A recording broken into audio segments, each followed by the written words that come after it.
Hey guys, this is Caribbean Wrestlers You Should Know. I'm Randy Ritchie, and this is being sponsored by Premier Pro Wrestling.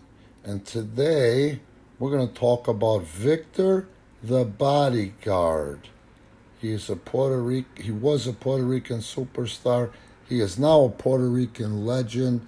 And on Sunday, June 20th, 2004, in Yacual, Puerto Rico, Victor the Bodyguard Rodriguez suffered a heart attack and died after his match.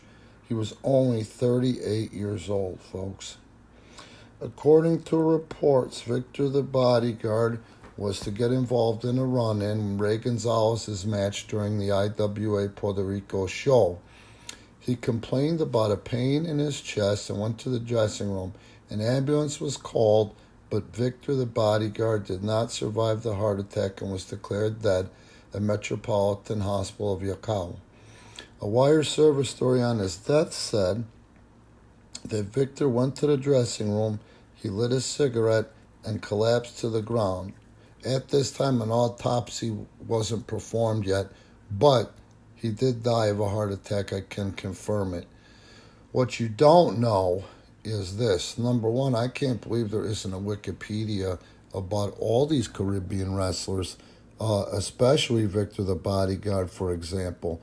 Like I say, the man was in the wrestling industry for 21 years. He's performed in front of such enormous crowds. It meant so much on the island, as he was part of the Star Corporation. And if you scroll down, you'll see where Victor, was working with Chicky Star. Chicky Star, again, was, part of the Puerto Rican culture that transcended professional wrestling or sports.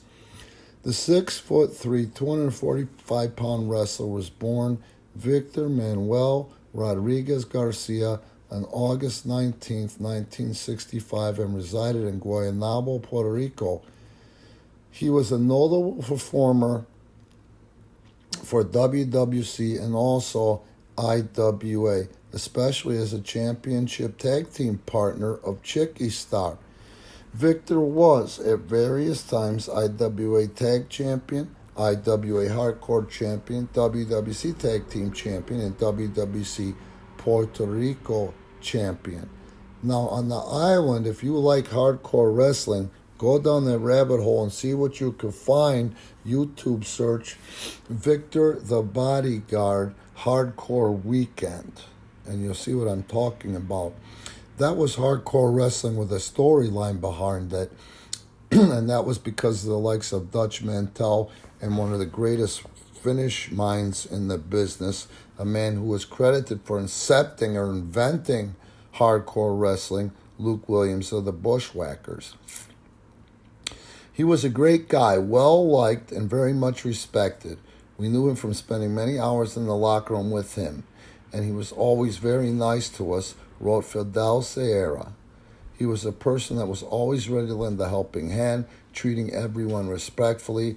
His contribution to the professional wrestling sport, especially in Puerto Rico, was tremendous. And once again, when he died, he's known more for the hardcore style of wrestling because he was the hardcore champion when he passed.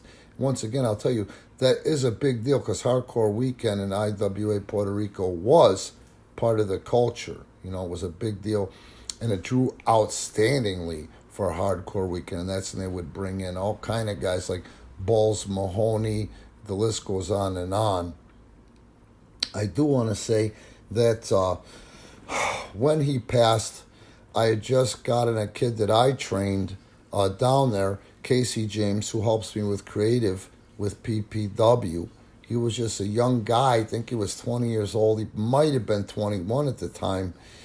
And everybody was involved in this run-in at the building, except for a wrestler who we're going to do one of these episodes on, Chicano and Casey James.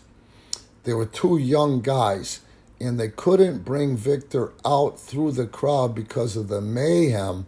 So they carried him, one had his hands and arms and one had his legs, out through the back of the building. They had to travel underneath the bleachers to take him out the back door. And it was, in fact, Casey James and Chicano who were trying to perform CPR on him, desperately trying to save him, and they just couldn't.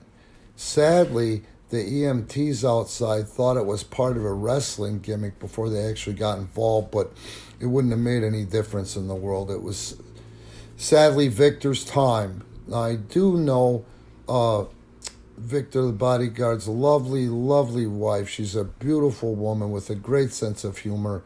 I was down there a few years after, and she was still grieving the loss of her husband. And I do know his first son to get into professional wrestling on the island, Noel Rodriguez. And if Noel would have been, if he would have broke in at the time while Victor Quinones was alive and Victor the Bodyguard was alive, Noel Rodriguez would probably at this point be a household name on the island. Very hungry, very good sized, good looking kid. But anyway, I've heard nothing but outstanding things about Victor the Bodyguard, and I just know from his wife and the conduct of his son Noel that he had to be a good person, because people don't just end up, decent people like that. They've got to be around it, especially his son Noel. Guys, again, Caribbean Wrestlers, you should know, sponsored by Premier Pro Wrestling. I'm going to go ahead and put in the description ways you can help support Premier Pro Wrestling and get cool shit. But also, please like and subscribe.